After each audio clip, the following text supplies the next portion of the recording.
રાજ્યના વન અને પર્યાવરણ મંત્રી મુળભાઈ બેરાએ જામનગરની ગુરુ ગોવિંદસિંઘ જનરલ હોસ્પિટલના નવનિર્માણ અંગે હોસ્પિટલની મુલાકાત લઈ ઊભી કરવામાં આવેલ વૈકલ્પિક વ્યવસ્થાઓની સમીક્ષા કરી હતી. એમપીસા સરકારી મેડિકલ કોલેજના ડીન ડોક્ટર નંદિની દેસાઈ તેમજ હોસ્પિટલના સુપ્રિન્ટેન્ડન્ટ ડોક્ટર દીપક તિવારીએ નવનિર્મિત હોસ્પિટલના વિકલ્પ તરીકે ઊભી કરવામાં આવેલ વિવિધ સુવિધાઓની મંત્રીને વિગતવાર માહિતી આપી હતી. આ તકે મંત્રીએ general OPD, gynaec, trauma, emergency, paediatric, surgery સહિતના વિભાગો અંગેની જાણકારી મેળવી હતી. તેમજ દર્દીઓ તેમજ તેમના પરિવારજનો માટે ઊભી કરવામાં આવેલ વિવિધ વ્યવસ્થાઓ ચકાસી જરૂરી માર્ગદર્શન પૂરું પાડ્યું હતું. હોસ્પિટલ તથા હોસ્ટેલના નવનિર્માણનું કાર્ય વહીવટી ક્ષેત્રે હાલ પ્રગતિ હેઠળ છે. જીજી હોસ્પિટલના જૂના બિલ્ડિંગનું ડિમોલિશન કરી આગળનું કામ શરૂ કરવામાં આવશે.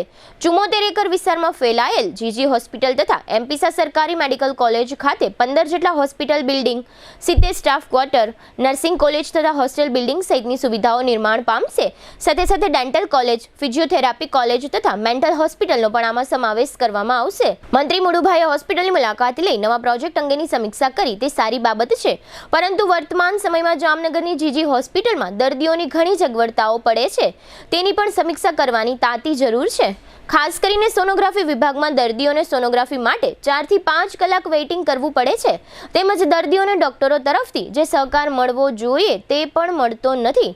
ખાસ કરીને ડોક્ટરોને દર્દીઓ પ્રત્યે જે ભાવ રાખવો જોઈએ તે જોવા મળતો નથી, જેને કારણે મધ્યમ અને અતિ ગરીબ માણસોને ન છૂટકે પ્રાઇવેટ હોસ્પિટલમાં સારવાર લેવાની ફરજ પડે છે.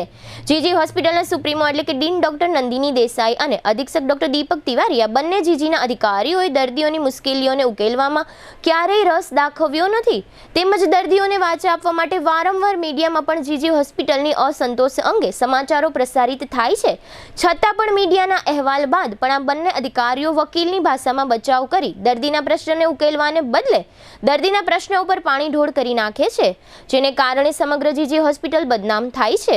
આમ જોઈએ તો ડીન ડોક્ટર નંદિની દેસાઈ અને અધિક્ષક ડોક્ટર દીપક તિવારી લગભગ 10 વર્ષથી વધુ સમયથી જીજી હોસ્પિટલમાં ફરજ બજાવે છે, જેને કારણે સામાન્ય ભાષામાં વાત કરીએ તો આ બંને જવાબદાર અધિકારીઓ રીઢા થઈ ગયા હોય તેવું દર્દીઓ અનુભૂતિ કરી રહ્યા છે. રાજ્ય સરકારને જામનગરની જીજી હોસ્પિટલના માધ્યમથી દર્દીઓની સેવા કરવી હોય તો જૂના પેધી ગયેલા ડોક્ટરોને અન્ય જગ્યાએ ખસેડવા જોઈએ અને નવા અને ઉત્સાહી ડોક્ટરોની ડીન અને અધિક્ષક જેવા મોટા હોદ્દા માટે નિમણૂક કરવી જોઈએ તેવું હાલાર પંથકની જનતા ઈચ્છી રહી છે.